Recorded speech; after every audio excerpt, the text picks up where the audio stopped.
Bonjour à tous. Aujourd'hui, nous allons plonger dans l'une des pages les plus sombres de l'histoire des relations franco-africaines. Une histoire qui nous ramène à Genève, en octobre 1960, une histoire qui ressemble à un roman d'espionnage, mais qui est malheureusement bien réelle. Imaginez Genève, une ville paisible au bord du lac Léman. C'est ici que se déroule une opération secrète qui va marquer l'histoire. Félix Roland Moumié, un leader indépendantiste camerounais de 35 ans, arrive en ville pour ce qu'il pense être une simple rencontre politique. Ce qu'il ne sait pas, c'est qu'il vient de tomber dans un piège mortel. William Bechtel, un agent des services secrets français, l'a attiré dans cette ville neutre sous un faux prétexte. La suite des événements va bouleverser le monde diplomatique.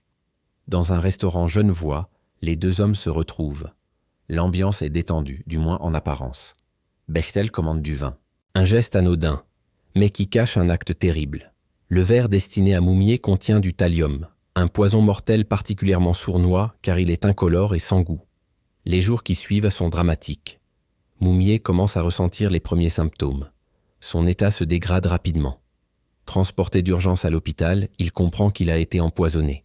Pendant plusieurs jours, il lutte contre ce poison qui ronge son corps. Les médecins sont impuissants face à ce mal invisible.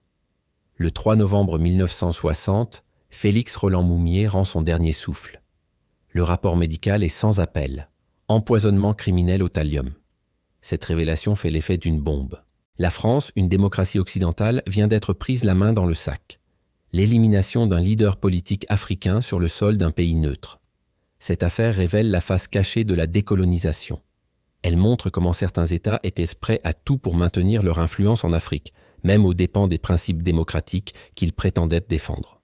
Aujourd'hui, plus de 60 ans après les faits, cette histoire résonne encore.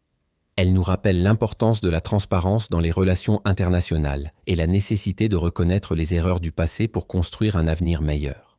Cette histoire nous montre aussi que la vérité finit toujours par éclater au grand jour. Les documents déclassifiés, les témoignages et les enquêtes journalistiques ont permis de reconstituer ce puzzle tragique. Si cette histoire vous a interpellé, n'hésitez pas à partager cette vidéo et à vous abonner pour découvrir d'autres récits historiques qui ont façonné notre monde.